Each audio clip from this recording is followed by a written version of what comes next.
કાવ્યા જમી લેજે, નકર હું તારા પપ્પા આવશે ને તો તારા પપ્પાને હું કહી દઈ.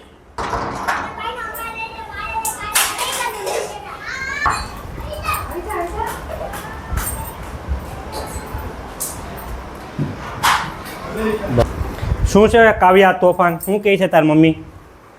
આ શું કરવા બેઠી છો તું? શું કરવા બેઠી? જમવા. તો આમ બેસાય જમવા? કેમ બેસાય? અને શું છે? શાક નથી ખાવું. કેમ શાક નથી ભાવતું? શાકમાં શું વાંધો છે?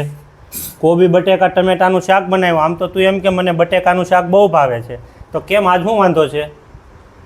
નથી ભાવતું? ના. તો તને નથી ભાવતું? ઘરમાં કેટલા સભ્યો રહે છે? મમ્મી, પપ્પા, ભાઈ, બેન, દાદા, મોટા પપ્પા, મોટા મમ્મી, તો હું બધા હાટુ ઘરમાં અલગ અલગ શાક બનાવવાનું? ના. તો આપણને આ શાક ના ભાવતું હોય તો આપણે સમજીએ છીએ દાળ ભાત છે, દાળ ભાતને રોટલી ખાઈ લેવાય. આ અન્ન દેવતા કહેવાય, અને આપણા હિન્દુ સનાતન ધર્મના અન્ન દેવતા કહેવાય, એનું આપણે અપમાન ન કરાય. જમતા પહેલાં આપણે એના યાદ કરવા પડે ને પછી જમાય. એટલે જે પણ રસોઈ આવે એ જમી લેવાની, આપણે કોઈ દિવસ ઇનકાર કરવાનો નહીં.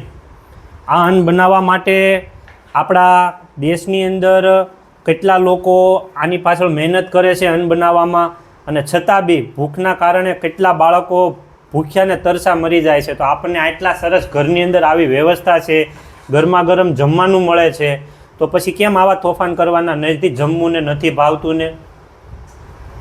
આજ પછી કોઈ દિવસ તોફાન કરીશ? હા. જે આવે એ જમી લેવાનું.